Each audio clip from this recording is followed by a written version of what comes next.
જય હિન્દ વિદ્યાર્થી મિત્રો. લાસ્ટ લેક્ચરની અંદર છે આપણે ડિસ્કશન કર્યું કે સજીવોના જુદા જુદા આપણે ગુણધર્મો જોયા કે સજીવો જે છે એના લક્ષણો શું છે. તો આપણે પહેલું લક્ષણ શું જોયું હતું તો કે વૃદ્ધિ વિશે, ચયાપચય, ત્યારબાદ પર્યાવરણ પ્રત્યેની સભાનતા. તો એ બધા જુદા જુદા લક્ષણો છે આપણે જોયું. પ્રજનન, બરાબર. ત્યાર પછી આપણે શું જોયું વિદ્યાર્થી મિત્રો તો કે જૈવ વિવિધતા. આપણે શાના વિશે ભણ્યા લાસ્ટ લેક્ચરની અંદર તો કે જૈવ વિવિધતા. જૈવ વિવિધતાને શું કહેવાય છે ઇંગ્લિશમાં તો કે બાયોડાયવર્સિટી, બરાબર. તો કે બાયોડાયવર્સિટી તરીકે એને ઓળખવામાં આવે છે. હવે બાયોડાયવર્સિટી છે એ પૃથ્વી એટલે કે વિશ્વ ઉપર કેટલી છે તો કે 1.7 લાખ થી 1.8 લાખ આટલી વિશાળ બાયોડાયવર્સિટી છે એ રહેલી છે, બરાબર. એટલી મોટા પુષ્કળ માત્રાની અંદર બાયોડાયવર્સિટી છે એ રહેલી છે. હવે એ બાયોડાયવર્સિટી જે છે એ પુષ્કળ માત્રાની અંદર રહેલી છે એનું નામકરણ કરવું પડે, એની ઓળખ વિધિ કરવી પડે. તો એના માટે આપણે બે શબ્દો સમજ્યા હતા કે નામકરણ કોને કહેવાય અને ઓળખ વિધિ છે એ શું છે. તો કે નામકરણ કરવા માટેની પદ્ધતિ શું હતી કે આપણે જૈવ વિવિધતા છે એને ઓળખવી તો પડશે, એનું નામ નિર્દેશન કરવું પડશે. તો કે જૈવ વિવિધતા છે એ શું કરે છે તો કે સંખ્યા અને પ્રકારોનું નિર્દેશન કરે છે. શું કરે છે? સંખ્યા અને પ્રકારોનું નિર્દેશન છે એ જૈવ વિવિધતા દ્વારા એટલે કે બાયોડાયવર્સિટી દ્વારા છે એ થાય છે, બરાબર. ત્યારબાદ છે આપણે શું વિદ્યાર્થી મિત્રો જોયું, ત્યારબાદ આપણે જોયું કે એને નામકરણ કરવું પડશે, કારણ કે જે તે વિસ્તારોની અંદર છે કે લોકલ ભાષા દ્વારા કે સ્થાનિક ભાષા દ્વારા છે જે તે સજીવો અને વનસ્પતિઓને છે એને જુદા જુદા નામથી છે એ ઓળખવામાં આવતા હોય છે. જ્યારે અહીંયા આપણે જે છે કે એને આપણે વૈશ્વિક લેવલે ઓળખવાનું છે તો એનું ચોક્કસ નામકરણ કરવું જરૂરી છે. તો નામ આપવાની જે પદ્ધતિ છે વૈજ્ઞાનિક રીતે ચોક્કસ નામકરણ કરવાની ક્રિયાને છે નામકરણ તરીકે ઓળખવામાં આવે છે. આઈડેન્ટિફિકેશન એટલે કે ઓળખ વિધિ શું છે તો કે નામ સાથે કયો સજીવ સંકળાયેલો છે કે નામ સાથે કયો સજીવ સંકળાયેલો છે એને કહેવાય છે એ ઓળખ વિધિ, બરાબર. ત્યારબાદ છે કે નામકરણ કરવા માટેની પદ્ધતિ કોણે આપી હતી તો કે કેરોલસ લિનિયસ દ્વારા. કે કેરોલસ લિનિયસ દ્વારા છે નામકરણ પદ્ધતિ છે એ આપવામાં આવી હતી, બરાબર. કે નામ આપવાની પદ્ધતિ છે એ કેરોલસ લિનિયસ દ્વારા છે એ આપવામાં આવી હતી. નામ સાથે છે કે નામકરણની જે પદ્ધતિ જે છે એ દ્વિનામી નામકરણ તરીકે ઓળખવામાં આવે છે. શું ઓળખાય છે? દ્વિનામી નામકરણ એટલે કે બે નામ સંકળાયેલા છે, એક સજીવની અંદર છે બે નામ સંકળાયેલા છે. દ્વિનામી નામકરણ પદ્ધતિ કેરોલસ લિનિયસ નામના વૈજ્ઞાનિક દ્વારા છે આપવામાં આવી હતી. ત્યારબાદ છે કે પ્રથમ શબ્દ છે શું સૂચવતા હતા? પ્રજાતિ, અને બીજો શબ્દ છે એ જાતિનું સૂચન કરે છે. ICBN અને ICZN શું છે તો કે ICBN એટલે કે international code for botanical nomenclature, બરાબર. International code for zoology nomenclature. તો એ બંને જે છે જ્યાં વનસ્પતિ અને પ્રાણીઓના નામકરણની પદ્ધતિ આપવામાં આવે છે. ત્યારબાદ છે કે સાર્વત્રિક નિયમો આપણે 5 જોયા કે કોઈ પણ સજીવ જે છે એને નામકરણ કરવા માટે 5 સાર્વત્રિક નિયમો આપણે જોયા. પહેલો નિયમ છે શું કહે છે કે જીવશાસ્ત્રીનું નામ અથવા તો કે વૈજ્ઞાનિકનું જે નામ જે છે એ કોની સાથે સંકળાયેલું છે તો કે લેટિન ભાષામાંથી ઉતરી આવ્યો છે જે ઇટાલિકમાં લખાય છે, બરાબર. બીજું આપણે એનો નિયમ છે શું ભણ્યા તો કે બીજો નિયમ છે એ એવું કહે છે કે એ જે નામકરણની પદ્ધતિ છે એટલે કે જીવશાસ્ત્રીનું નામ વૈજ્ઞાનિક નામકરણ કરીએ છીએ, પ્રથમ શબ્દ પ્રજાતિનું સૂચન કરે છે અને બીજો શબ્દ છે એ જાતિનું સૂચન કરે છે. ત્યારબાદ આપણે ત્રીજો નિયમ છે શું ભણ્યા તો કે પ્રથમ શબ્દ જે પ્રજાતિ જે છે એમાંથી પ્રથમ અક્ષર સમજવાનું છે. શું? પ્રથમ અક્ષર. તો કે પ્રથમ અક્ષર કેવો હોવો જોઈએ? કેપિટલ હોવો જોઈએ. અને બીજી જાતિ એટલે કે જાતિનો પ્રથમ અક્ષર સ્મોલ ભાષામાં લખાવો જોઈએ. હવે તમે વૈજ્ઞાનિક નામ છે હસ્તલિખિત લખો છો એટલે કે જીવશાસ્ત્રીનું નામ તમે હસ્તલિખિત લખો છો, નીચે આડી લીટી કરવી ફરજિયાત છે. બોર્ડમાં લખો તો પણ ભલે અને તમે તમારી પેનથી લખો તો વૈજ્ઞાનિક નામકરણ કરતી વખતે છે એ તમારે આગળ આગળ જેમ ભણતા જશો એમ તમને આવશે. બેક્ટેરિયાના નામ પર નીચે પણ લીટી કરવામાં આવે છે. એક પ્રકારના એના નોમેનક્લેચર છે, બરાબર, એના નિયમો છે. ત્યારબાદ આપણે શું ભણ્યા કે સંશોધકનું નામ છે એ ટૂંકમાં દર્શાવવાનું. હવે આપણે આગળ છે એ ભણવાનું છે વર્ગીકરણ એટલે શું, બરાબર. અહીંયા સુધી જ આપણે લાસ્ટ લેક્ચરની અંદર છે એ ડિસ્કશન કર્યું હતું.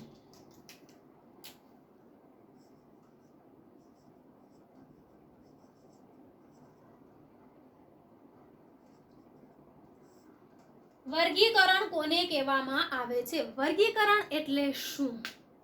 તો કે સજીવોની વ્યાખ્યા શું છે? સજીવોની અર્થકારક જૂથ વહેંચણીને વર્ગીકરણ કહે છે. વર્ગીકરણ જે છે એ શું કહેવામાં આવે છે, એટલે ક્લાસિફિકેશન કોને કહેવાય છે? તો કે સજીવોની અર્થકારક જૂથ વહેંચણી. તો કે જૂથ કયા? તો કે બિલાડીની જાતિનું જૂથ હોય,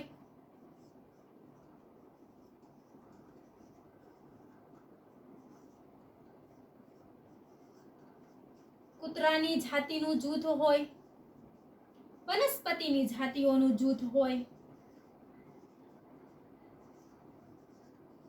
તો આવા બધા જે જાતિઓના જૂથ છે એની અસરકારક જે વહેંચણી કરવામાં આવે છે જેને કહેવાય છે વર્ગીકરણ. વર્ગીકરણ છે એ આગળ બીજો પણ હમણાં એ જ વ્યાખ્યા, બે વર્ગીકરણની વ્યાખ્યા બે આવે છે, બરાબર.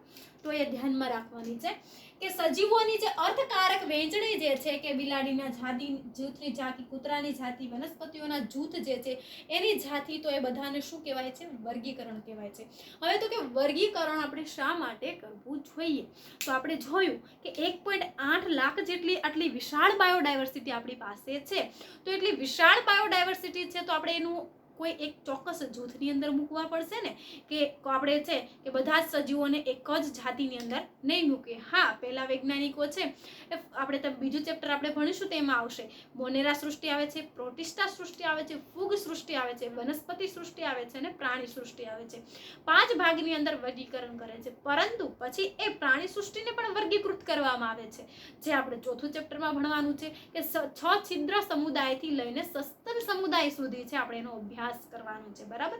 ત્રીજું ચેપ્ટર છે વનસ્પતિ ઉપર આધારિત છે અને ચોથું ચેપ્ટર છે પ્રાણી પર આધારિત છે. તો આ જે એમની વહેંચણી કરી, કેમ આપણે બધા જ સજીવોને પ્રાણી સૃષ્ટિની અંદર જ ના રાખી દીધા? આ બધા તો છે તો શું, આ બંને જે કૂતરા બિલાડી છે એ પ્રાણીઓ જ છે, આપણે ઉદાહરણ માટે બે લીધા છે. પરંતુ એ પ્રાણીઓને આપણે બધાને કેમ એક જ સમુદાયની અંદર ના મૂક્યા? બધાને આપણે જુદા જુદા શું કર્યા? વહેંચણી કરી. જુદી જુદી શું કરી? વહેંચણી કરી. એ વહેંચણી જે છે એને આપણે અર્થકારક વહેંચણી જે છે એને કહેવાય છે વર્ગીકરણ. હવે તમારી બુકમાં આપ્યું છે આલ્સેશિયન્સ શું છે? આલ્સેશિયન્સ છે એ કૂતરાની જાતિ જે છે એના લક્ષણોની આપણે વાત કરીએ કે આલ્સેશિયન્સ જાતિ છે એની અંદર કર્ણપલ્લવ જોવા મળતું હતું અને શરીર પર રૂવાટી જોવા મળતી હતી. એટલા માટે છે ને સસ્તન સમુદાય સાથે છે એ મૂકવામાં આવ્યું, બરાબર. પહેલા છે વૈજ્ઞાનિકોને કોઈ ખ્યાલ ન હતો કે ક્લાસિફિકેશન કેવી રીતે કરવું, કે આલ્સેશિયન્સ છે એક પ્રકારનો કૂતરો જે છે ઓસ્ટ્રેલિયાની અંદર તો પોલીસ જે કૂતરા રાખતા હોય છે એ પ્રકારની એક જાતિનું કૂતરું છે જે કર્ણપલ્લવ ધરાવે છે અને શરીર પર વાળ ધરાવે છે. એક બિલાડી કૂતરાની એક જાતિ છે, સોરી. તો આ જુદી જુદી જે અર્થકારક જે વહેંચણી કરવામાં આવે છે, આ જે જાતિઓ બનાવવામાં આવે છે એના માટે શબ્દ છે વર્ગક. કે જુદી જુદી છે બધી જે જૂથો જેની વહેંચણી થાય છે, બધા કે વનસ્પતિઓ, પ્રાણીઓ. વનસ્પતિઓની અંદર આપણે જોઈએ કે મકાઈ, ઘઉં, ચોખા, બાજરી, તો એ બધી શું થયા? એક જૂથ જ થયા. તો એ બધા માટે વર્ગક શબ્દ ઉમેરવામાં આવે છે. શું ઓળખાય છે? વર્ગક, જેને ટેક્સા તરીકે ઓળખાય છે. તો આવી રીતે છે એમ જે વર્ગીકરણ છે ટેક્સોનોલોજી તરીકે ઓળખાય છે. બરાબર. તો કે આ જે ક્લાસિફિકેશન આપણે જોવાનું જે છે એ લિનિયસ દ્વારા જ પ્રકાશિત કરવામાં આવ્યું છે. કે વર્ગક જે છે કે વર્ગક કહેવામાં આવે છે, જુદા જુદા છે બધાને વહેંચણી કરવામાં આવી છે. તો કે આ ક્લાસિફિકેશનનો સૌપ્રથમ છે એ વિચાર કોને આવ્યો હતો? તો કે ક્લાસિફિકેશનનો વિચાર પણ કેરોલસ લિનિયસને જ આવ્યો હતો.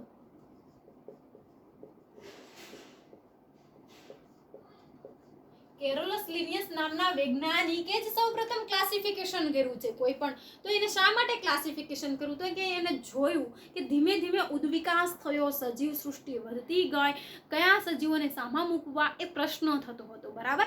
તો એના માટે છે એ શબ્દ જે છે જે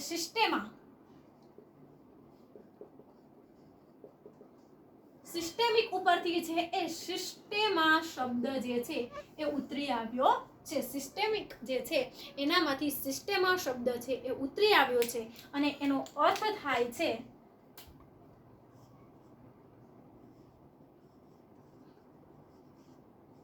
ગોઠવણી. એનો અર્થ શું થાય છે? કે સજીવોની અર્થકારક ગોઠવણી. કે સિસ્ટેમિક શબ્દ ઉપરથી છે સિસ્ટેમા શબ્દ છે એ ઉતરી આવ્યો છે, જે લેટિન શબ્દ છે. હવે કે કેરોલસ લિનિયસ દ્વારા છે એનું પુસ્તક પ્રકાશિત કરવામાં આવ્યું. શું કરવામાં આવ્યું? એનું પુસ્તક એક પ્રકાશિત કરવામાં આવ્યું. એક એને પુસ્તક છે એ બહાર પાડ્યું. હવે એને પુસ્તકનું નામ શું આપ્યું? સિસ્ટેમા નેચર તરીકે ઓળખાય છે. આ સિસ્ટેમા નેચર તરીકે છે એના પુસ્તકને છે એ ઓળખવામાં આવે છે. અને એના પુસ્તક પર ઉદ્વિકાસથી લઈને છે બધા જુદા જુદા વર્ગ અને વર્ગકની અંદર છે એને મૂકવામાં આવ્યા છે. એના વિશે છે એ વહેંચણી કરવામાં આવી છે. શું કરવામાં આવ્યું છે? એના અંદર કે કયા સજીવોને કેની અંદર મૂકવા એની છે એને અર્થકારક રીતે છે એ વહેંચણી કરી છે. તો આ આપણે ભણ્યા વર્ગીકરણ. હવે આપણે જે ભણવાનું છે વર્ગીકરણ કક્ષાઓ.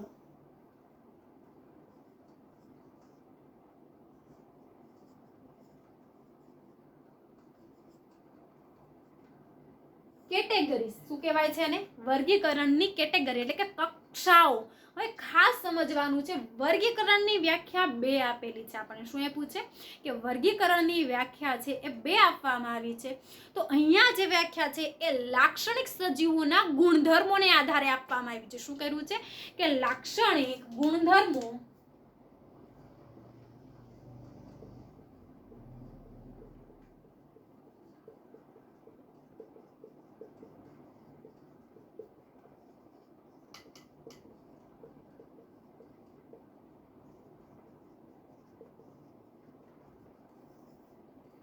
કે સજીવોના લાક્ષણિક ગુણધર્મોની અર્થકારક વહેંચણી જે છે, જૂથ જે છે, વર્ગક, જેને આપણે અહીંયા શબ્દ શું આપ્યો?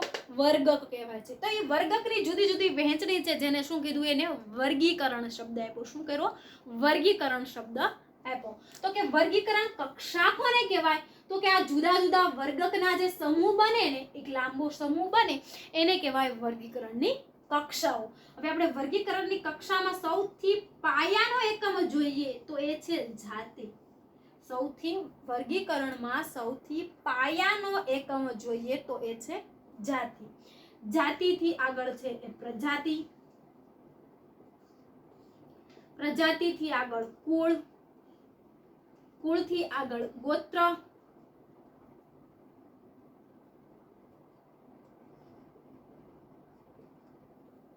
વર્ગ, સમુદાય, વર્ગ અને વિભાગ. આવી રીતે છે આ બધા શું છે? તો કે આ વર્ગીકરણ શ્રેણી કહેવાય. શું કહેવાય? વર્ગીકરણની કક્ષાઓ કહેવાય, વર્ગીકરણ શ્રેણી કહેવાય. કે વર્ગીકરણની કક્ષાઓ કેવી બને છે? તો કે જુદા જુદા વર્ગકની એક શ્રેણી બને. વર્ગકની શું બને? કે જુદા જુદા આવા વર્ગક છે એ જોડાયા, બધા આ એક વર્ગ, આ એક વર્ગ, આ તો આ બધા વર્ગકની શું થાય? શ્રેણી થઈ, જેને વર્ગીકરણ કક્ષાઓ કહેવાય છે. અને સૌથી પાયાનો એકમ કોણ છે? તો કે સૌથી પાયાનો એકમ જાતિ છે, જે વારંવાર એક્ઝામની અંદર પૂછાતો પ્રશ્ન છે કે વર્ગીકરણ શ્રેણીમાં પાયાનો એકમ શું છે, અથવા તો તમને પ્રશ્ન આખો જ ફેરવીને પૂછે કે સજીવોની અંદર ગોઠવણી કરવામાં આવે છે, આ કોઈ સજીવનું નામ આપે, એનો પાયાનો એકમ શું છે, પાયાનો એકમ જાતિથી આવે છે, બરાબર. હવે આપણે અત્યાર સુધી એવું સમજાયું કે આપણે પ્રજાતિ પ્રથમ અક્ષર છે, અક્ષરને રિલેટેડ અહીંયા કોઈ જ વસ્તુ નથી, અહીંયા આખું પૂછ્યું છે વર્ગીકરણની શ્રેણી, કે વર્ગીકરણ શ્રેણી શું છે, તો વર્ગીકરણનો પાયો શું છે, તો કે જાતિ છે, એ વનસ્પતિ હોય, પ્રાણીઓ, સૂક્ષ્મ જીવાણુ કોઈ પણ હોય, એ વર્ગીકરણનો પાયો કોણ છે, તો કે વર્ગીકરણનો પાયો જાતિ છે. તો આમ વર્ગીકરણના જે ગુણધર્મો, સજીવોના જુદા જુદા ગુણધર્મોને આધારે છે, એ લાક્ષણિક ગુણધર્મોને આધારે એની વહેંચણી કરવામાં આવે છે, જેને કહેવાય છે વર્ગીકરણ. અને વર્ગીકરણ જેની વર્ગીકરણનો આપણે અભ્યાસ કરીએ, આપણે છે કોઈ પણ સજીવો છે એ જુદા જુદા એના વર્ગીકરણનો અભ્યાસ કર્યો, એ વિદ્યાને કહેવાય વર્ગીકરણ વિદ્યા. શું કહેવાય? વર્ગીકરણ વિદ્યા. તો કે વર્ગીકરણ વિદ્યા કોને કહેવાય? કે સજીવોના જુદા જુદા વર્ગીકરણની કક્ષાઓનો આપણે અભ્યાસ કરીએ છીએ, એને આપણે કહેવાય છે વર્ગીકરણની વિદ્યાઓ, બરાબર. હવે આ જાતિ જે શબ્દ જે છે, જાતિ જે શબ્દ છે એ શું છે? સૌથી પાયો છે, બેઝ છે, બરાબર. વર્ગીકૃત કક્ષાઓનો જેમ જેમ આયક આખી શું થઈ ગઈ? હરોળ થઈ ગઈ. કે જે વર્ગક જે છે એ આગળ છે, જેમ જેમ વર્ગક જે છે એ પ્રતિનિધિત્વ કરે છે વર્ગનું, કે આગળ જેમ જેમ જાય છે એ શાનું પ્રતિનિધિત્વ કરે છે? વર્ગનું. અને એ જ બધા વર્ગ અને જે સમૂહ જે છે, શ્રેણીઓ જે રચાય છે, એ શાનું પ્રતિનિધિત્વ કરે છે? તો કે હરોળનું. આ આખી શું રચાણી? તો કે હરોળ રચાણી. તો એ બધી માહિતી જે છે આપણે વર્ગીકરણ કક્ષાની અંદર છે એ લખવાની છે. ખાસ વિદ્યાર્થી મિત્રો, આ ટોપિક એવો છે ને કે કન્ફ્યુઝન ઉત્પન્ન થાય કે વર્ગીકરણ કક્ષા કોને કહેવાય, વર્ગીકરણ શ્રેણી કોને કહેવાય, વર્ગીકરણ વિદ્યા કોને કહેવાય, અને વર્ગીકરણ એટલે શું. તો પહેલા ફરીવાર આપણે સમજીએ વર્ગીકરણ એટલે શું. તો કે સજીવોની અર્થકારક વહેંચણી. શું થઈ ગયું? સજીવોની અર્થકારક વહેંચણી. હવે અર્થકારક વહેંચણી થઈ ગઈ તો જુદા જુદા વર્ગકની અંદર એને વિભાજિત કરો. જુદો જુદો જાતિઓનો જે સમૂહ હતો એને આપણે શું કહી દીધું? વર્ગ કહી દીધું. તો એ વર્ગકની આખી જે શ્રેણી રચાય છે, જેને વર્ગીકરણ કક્ષાઓ તરીકે આપણે ઓળખીએ છીએ, જેને વર્ગીકૃત કક્ષાઓ કહેવાય છે. અને એ કક્ષાઓ છે આગળ ધીમે ધીમે વધીને આવું હરોળનું પ્રદર્શન કરે છે, એટલે કે આખી હરોળનું નિદર્શન છે એ કરે છે, બરાબર. ત્યાં સુધી ક્લિયર? હવે કે આપણે વર્ગીકરણ વિદ્યા કોને કહીશું? તો કે સજીવોના લાક્ષણિક ગુણધર્મો છે આપણે સમજીએ છીએ, અને અર્થકારક જે સજીવોની વહેંચણી કરવામાં આવે છે, જેને કહેવાય છે વર્ગીકરણ. વર્ગીકરણનો અભ્યાસ કરવામાં આવે છે, જેને કહેવાય છે વર્ગીકરણ વિદ્યા. શું કહેવાય છે? કે જે વર્ગીકરણનો આપણે અભ્યાસ કરીએ છીએ એને કહેવાય છે વર્ગીકરણ વિદ્યા તરીકે ઓળખવામાં આવે છે. તો ખાસ વિદ્યાર્થી મિત્રો, એ આટલું ધ્યાન રાખવાનું છે કે આપણે અત્યારે શું ભણી રહ્યા છીએ. હવે આપણે આપણો પહેલો ટોપિક છે એ શરૂઆત કરીએ જાતિથી. આ યાદ રાખજો કે ક્લાસિફિકેશન કેરોલસ લિનિયસ નામના જે વૈજ્ઞાનિક જે છે એની બુકનું નામ તો શું હતું? તો કે સિસ્ટેમા નેચર. તો એનો જે સિસ્ટેમા જે છે એનો અર્થ શું થાય છે? તો કે સજીવોની અર્થકારક ગોઠવણીને છે આપણે સિસ્ટેમમાં. અને કેના ઉપરથી ઉતરી આવ્યો છે? તો કે સિસ્ટેમિક લેટિન ભાષા છે એના ઉપરથી ઉતરી આવ્યો છે. અને એની બુકમાં શું પ્રદર્શિત કરેલું છે? તો કે ઉદ્વિકાસથી લઈને છે બધા સજીવોની અર્થકારક જૂથ વહેંચણી જે છે એ એમાં જોવા મળે છે. હવે છે આપણે આપણો પહેલો જે છે વર્ગીકરણની જુદી જુદી કક્ષાઓ, જે વર્ગીકરણની શ્રેણી જે છે એમાં આપણે સમજવાનું છે પહેલું જાતિ. તો કે જાતિ કોને કહેવાય? તો કે બે જુદા જુદા સજીવો જે પ્રજાતિઓની છે એ જાતિ હોય છે, બરાબર. કે બે જુદી જુદી જાતિઓ જે છે એનો સમૂહ બને, જેને કહેવાય છે આપણે જાતિ તરીકે છે એ ઓળખીશું. હવે કે આ જાતિ જે છે એની અંદર આપણે ઉદાહરણ દ્વારા જ સમજવાનું છે. જેમ કે આપણને 3 ઉદાહરણ છે ટેક્સ્ટ બુકની અંદર છે, વૈજ્ઞાનિક નામ આપ્યા છે. પહેલું છે મેન્જીફેરા ઇન્ડિકા,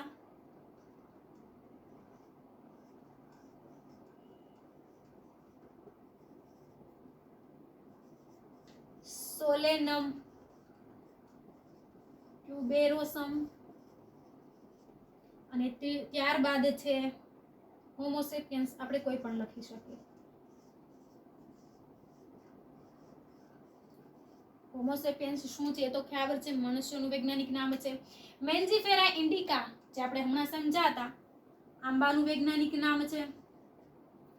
સોલેનમ ટ્યુબેરોસમ જે બટાટાનું વૈજ્ઞાનિક નામ છે. મનુષ્યનું વૈજ્ઞાનિક નામ છે. પેન્થેરા લ્યુઓ જે સિંહનું વૈજ્ઞાનિક નામ છે. બરાબર.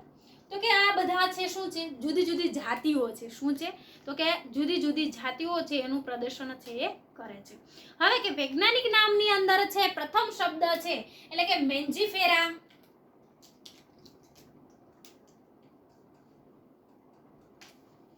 પહેલું શું છે તો કે મેન્જીફેરા,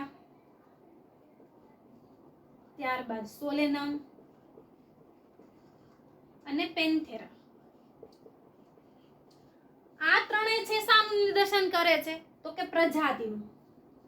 આપણે પહેલા જ ભણી ગયા ને હમણાં કે સાર્વત્રિક નિયમો છે, તો નામકરણની અંદર છે આપણે અંડરલાઈન કરીશું.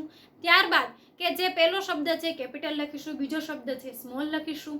પ્રથમ કે જે એની નીચે આપણે અંડરલાઈન કરવાની જે છે એમાં પ્રથમ શબ્દ છે શાનું સૂચન કરે છે તો કે પ્રથમ શબ્દ પ્રજાતિનું સૂચન કરે છે. બીજો શબ્દ તો આ ચારે જે છે એ શબ્દ શાનું સૂચન કરશે? જાતિનું. ઇન્ડિકા, ટ્યુબેરોસમ, હોમોસેપિયન્સ અને લ્યો, તો એ બધા છે એ જાતિનું સૂચન કરે છે. તો અત્યારે આપણે શું ભણી રહ્યા છીએ? જાતિ ભણી રહ્યા છીએ. બરાબર. જાતિમાં એક કરતા વધારે જાતિઓનો સમાવેશ થાય છે. પ્રજાતિઓની અંદર છે આ પ્રજાતિ છે મેન્જીફેરા ઇન્ડિકા. બરાબર.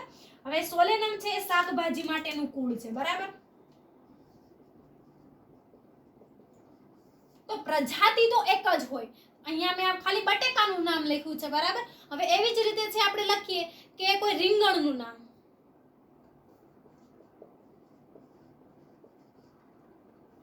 સોલેનમ નાઇગ્રમ જે છે એ પીલુડીનું નામ છે. યાદ રાખજો. તો પીલુડી તમે જોઈ હોય કે ના જોઈ મને ખ્યાલ નથી.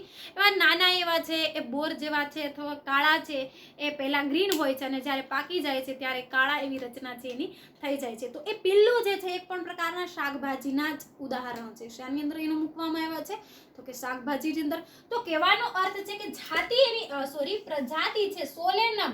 અહીંયા પણ શું છે? સોલેનમ નાઇગ્રમ એક પ્રકારનો પિલ્લું કે પિલ્લુનું એ જાતિ છે. બરાબર. તો નાઇગ્રમ છે ફક્ત શું છે એની જાતિ છે. નાઇગ્રમ છે એની શું છે તો ફક્ત જાતિ છે. બરાબર. તો આવી રીતે છે કે આ શાકભાજીની અંદર પ્રજાતિઓની અંદર એક કરતા વધારે જાતિઓ છે એ સમાવેશ હોય છે. જેમ કે અહીંયા આપણે જોઈએ કે પેન્થેરા લ્યુ, તો લ્યુ આની અંદર છે ટાઇગ્રીસ જે વાઘ માટેની જાતિ છે. જે શેના માટેની જાતિ છે તો કે વાઘ માટેની જાતિ છે. તો આવી રીતે છે આપણે એને ઓળખવામાં આવે છે. કહેવાનો અર્થ શું છે કે જે જાતિનું આપણે જે જાતિ જે છે કે એમાં એક કરતા વધારે પ્રજાતિઓ છે, એમાં એક કરતા વધારે જાતિઓ છે એ જોવા મળે છે. જેમ કે આપણે જોઈએ પહેલો શબ્દ છે શું સૂચવે છે તો કે પહેલો શબ્દ છે એ પ્રજાતિ સૂચવે છે. બીજો શબ્દ છે એ જાતિ સૂચવે છે. જેમ કે સોલેનમ ટ્યુબેરોસમ છે જે બટેટાનું છે, એવી જ રીતે સોલેનમ મોલેન્જીના કે સોલેનમ મોલેન્જીના જે છે એ શું છે? એક રીંગણની જાતિ છે.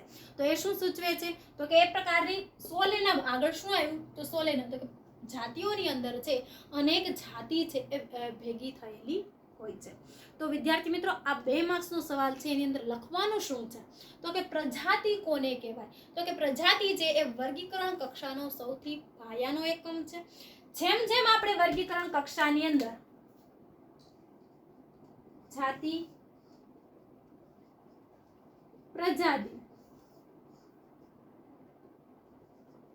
કુળ, ગોત્ર, આગળ પછી જતા જઈએ, બરાબર, કે જેમ જેમ આપણે ઉપર જતા જઈશું તેમ લક્ષણોમાં ઘટાડો થશે, એટલે કે સામ્યતામાં ઘટાડો થશે. એ જ્યારે આપણે પ્રજાતિને કુળ સમજશો ને એટલે તમને ખ્યાલ આવશે. અત્યારે આપણે શું સમજી રહ્યા છે?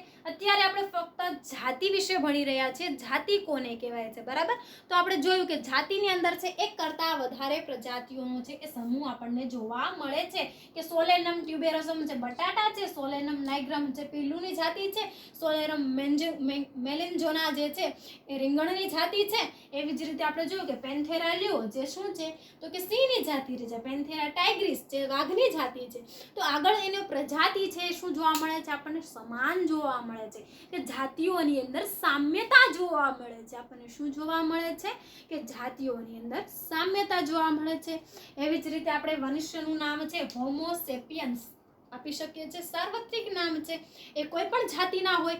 જાતિના એટલે અહીંયા કેવા કે બીજી જાતિના હશે એવી અહીંયા નથી વાત કરવાની. આપણે અહીંયા જોઈએ કે આપણે હોમો સેપિયન્સ અહીંયા મનુષ્યની વાત કરીએ છીએ. હોમો છે શું છે? આપણી પ્રજાતિ છે. સેપિયન્સ છે એ શું છે? જાતિ છે. એ આફ્રિકાના જાતિના લોકો હોય, ગુજરાતના હોય, કે પછી કોઈ પણ જાતિના લોકો હોય, બરાબર. એવી રીતે અહીંયા જાતિની વાત કરીએ છીએ આપણે. તો એ ખાસ છે એ ક્લિયર કરવાનું છે. જેમ જેમ આગળ જશો એમ કન્ફ્યુઝન વધતું જશે. એટલે બેઝ જ તમારો પહેલા ક્લિયર હોવો જોઈએ કે જાતિ એટલે શું, જાતિ કોને કહેવાય અને જાતિની અંદર કયા ઉદાહરણથી આપણે સમજાવવાનું છે. તો આ 3 ઉદાહરણથી તમારે સમજાવવાનું છે. એક કરતાં વધારે જાતિ સમાવેશ થઈ શકે છે, જેમ કે પેન્થેરા લ્યુઓ, પેન્થેરા ટાઇગ્રિસ એક પ્રકારની એની જાતિ છે. એમ સિવાય કે સોલેનમ ટ્યુબેરોસમ તો એ બટાટાની જાતિ છે. તો એવી જ રીતે સોલેનમ નાઇગ્રમ જે પીલુંની જાતિ છે, સોલેનમ મેલન્જીના એ રીંગણની જાતિ છે. તો એવી રીતે છે આપણને એનું ઉદાહરણ દ્વારા છે એ સમજાવવામાં આવ્યું છે. હવે છેક જાતિથી સમુદાય સુધીના બધી એક લાઈન આઈએમપી છે, એટલે કે એક્ઝામની અંદર પૂછવા લાયક જો હોય તો એ જ છે. અને એના પાછળનો જે એ પોઈન્ટ જે છે એ છે. તો ખાસ વિદ્યાર્થી મિત્રો છે એ તમારે ધ્યાન આપવાનું છે કે આપણે છે અત્યારે જે ભણ્યા કે જાતિઓનો જે સમૂહ છે એ ભણ્યા એના વિશે છે ખાસ ખૂબ જ મહત્વપૂર્ણ છે એ લાઈનો છે. પહેલું કે આપણે આજે શું ભણ્યા એ ફરીવાર એકવાર રિવિઝન કરી દઈએ. પહેલાં આપણે ફરીવાર શરૂઆતમાં શું ભણ્યા? વર્ગીકરણ. તો કે વર્ગીકરણ એટલે શું? તો કે સજીવોની અર્થકારક જૂથ વહેંચણીને શું કહેવામાં આવે છે? વર્ગીકરણ કહેવામાં આવે છે. એના ઉપરાંત આપણે શું ભણ્યા? તો કે વર્ગીકરણ છે સજીવોને આપણે અર્થકારક જૂથ વહેંચણી, બિલાડીનું જાત, કીટકોનું જૂથ, ત્યારબાદ છે કે આપણે પક્ષીઓનું જૂથ, એમ બધા જુદા જુદા જૂથમાં આપણે વહેંચાઈ શકીએ છીએ, બરાબર. હવે એ જૂથ આગળ જઈને શું નામ આપ્યું? આપણે વર્ગક નામ આપ્યું. શું આપ્યું? વર્ગક નામ આપ્યું. આલ્સેશિયન્સ શું છે? તો કે આલ્સેશિયન્સ છે એક પ્રકારના કૂતરાની જાતિ છે. શું છે? આલ્સેશિયન છે ઓસ્ટ્રેલિયન કૂતરા જે છે એની એક જાતિ છે, જે ફોરેસ્ટની અંદર મોટા ભાગે છે એ ક્રાઇમ બ્રાન્ચની અંદર છે રાખવામાં આવતા એ જાતિ છે. જેના લક્ષણો શું છે? આલ્સેશિયન જાતિ છે કૂતરાનીના લક્ષણો શું છે? બાહ્ય કર્ણ અને શરીર પર વાળ હોવા એની લક્ષણ છે. ત્યાર ઉપરાંત આપણે જોઈએ કે જુદા જુદા વર્ગકની અંદર વિભાજિત કર્યા કે કેરોલસ લિનિયસ દ્વારા છે સિસ્ટેમિક ઉપરથી છે સિસ્ટેમા નેચર નામનું એક બુક પ્રકાશિત કરી, જેની અંદર એને જૈવ વિવિધતા બાયોડાયવર્સિટીનું જે લક્ષણ એટલે કે નોમેનક્લેચર વિશે છે માહિતી આપેલી છે, કે ઉદ્વિકાસથી લઈને અત્યાર સુધીના સજીવો છે એને કેવી રીતે આપણે વર્ગીકરણ કરવું. હવે આપણે જોઈએ કે વર્ગીકરણ આપણે શા માટે કરીએ છીએ? તો કે આપણા ઘરની અંદર પણ આપણે શું કરીએ છીએ? વર્ગીકરણ કરીએ છીએ. તમે તમારા પુસ્તકની અંદર પણ વર્ગીકરણ કરતા હશો, કે બધા જ પુસ્તકો અલગ અલગ રાખતા હશો, જેના કારણે આપણે સરળતાથી મળી રહે. કે આપણે શા માટે છે જાતિ, પ્રજાતિ, કુળ, ગોત્ર એવી રીતે વર્ગીકરણ કરીએ છીએ? કે આપણે કોઈ સજીવોનો અભ્યાસ કરવો છે, જેમ કે આપણે કોઈ વર્ગીકરણ વિદ્યા આપણે હમણાં આગળ ભણ્યા કે વર્ગીકરણ વિદ્યા કોને કહેવાય? કે જુદી જુદી વર્ગીકરણની જે પદ્ધતિનો અભ્યાસ કરવામાં આવે છે જેને આપણે વર્ગીકરણ વિદ્યા કહીએ છીએ. તો કે આપણે આગળ ઇન ફ્યુચર કોઈ વર્ગીકરણ વિદ્યાનો અભ્યાસ કરવો છે તો આપણે બધાનું વર્ગીકરણ અભ્યાસ કરીશું ને તમારે જે જાતિનો અભ્યાસ કરવો છે એનો આપણે અભ્યાસ કરીશું, બરાબર. તો એમ અભ્યાસ અર્થે, સંશોધન અર્થે છે આપણને સરળતાથી મળી રહે એટલા માટે છે આપણે એને જુદા જુદા નામકરણ આપ્યા છે, જુદા જુદા એના લક્ષણો પ્રદર્શિત કર્યા છે, બરાબર. ત્યારબાદ કે આપણે આપણા કપડાની અંદર ગોઠવણી કરતા હોઈએ છીએ, વર્ગીકરણ કરતા હોઈએ છીએ. આપણા કિચનની અંદર પણ આપણને જુદા જુદા છે એ શું જોવા મળે છે, વર્ગીકરણ જોવા મળે છે. કે ઘરની અંદર છે, રસોડાની અંદર આપણે વર્ગીકરણ કરીએ છીએ. શા માટે આપણે વર્ગીકરણ કરીએ? આપણને સરળતાથી મળી રહે. શું મળી રહે? કે તમે તમારા ટેક્સ્ટ બુકની અંદર છે વર્ગીકરણ કરો છો, જે ટેક્સ્ટ બુક તમારે જોઈએ છે એ ઉપર રાખો છો, જે નથી જોઈતી નીચે રાખો છો. તો તમને શા માટે? તમારો સમય બચી રહે, ઉપરાંત તમારે જે જોઈએ છે ઝડપથી મેળવી શકો. એવી જ રીતે બાયોલોજીની અંદર પણ શું કરવામાં આવે છે? તો કે સજીવોને વર્ગીકરણ કરવામાં આવે છે કે એના બાહ્ય લક્ષણોના આધારે અને એના આંતરિક લક્ષણોના આધારે આપણે જેનો અભ્યાસ કરવો હોય તો આપણે જે તે શ્રેણીમાં એને મૂકીએ છીએ, જે તે વર્ગની અંદર મૂકીએ છીએ, વર્ગકની અંદર મૂકીએ છીએ, ત્યાંથી આપણે એને ઉપાડીને સરળતાથી એનો અભ્યાસ છે એ કરી શકીએ છીએ. તો એટલા માટે છે એ સજીવોને છે આપણે વર્ગીકરણ કરવામાં આવે છે. ખૂબ જ મહત્વના હવે જે પછીના પ્રજાતિ, કુળ, ગોત્ર, સમુદાય એ બધું જ આપણું હવે પછીના આપણા નેક્સ્ટ લેક્ચરની અંદર છે એ ભણશું. અને એ ખૂબ જ મહત્વના છે કે જાતિથી લઈને આપણા કુળ સુધી બધા જ લક્ષણો જે છે, બધા જ સજીવો જે છે એના લક્ષણો ખૂબ જ મહત્વના અને ખૂબ જ આઈએમપી છે. તો વૈજ્ઞાનિક નામ છે 1 માર્ક્સની અંદર પૂછાશે અને સૌથી પાયાનો એકમ આપણા વર્ગીકરણની અંદર છે એ જાતિ. હવે આપણે છે એ પ્રજાતિ છે આગળના નેક્સ્ટ લેક્ચરની અંદર અભ્યાસ કરીશું. અહીંયા સુધી છે બધા વિદ્યાર્થી મિત્રો છે ઘણા ખાલી બોર્ડ વર્ક લખે છે હોમવર્કની અંદર, એ ભૂલ નથી કરવાની. આખું હોમવર્ક લખવાનું છે, મુદ્દા લખવાના છે. અહીંયા ફક્ત તમને સમજાવવામાં આવે છે, એ લાઈન વાંચીને છે આપણે અહીંયા ભણાવી શકતા નથી અત્યારે, બરાબર?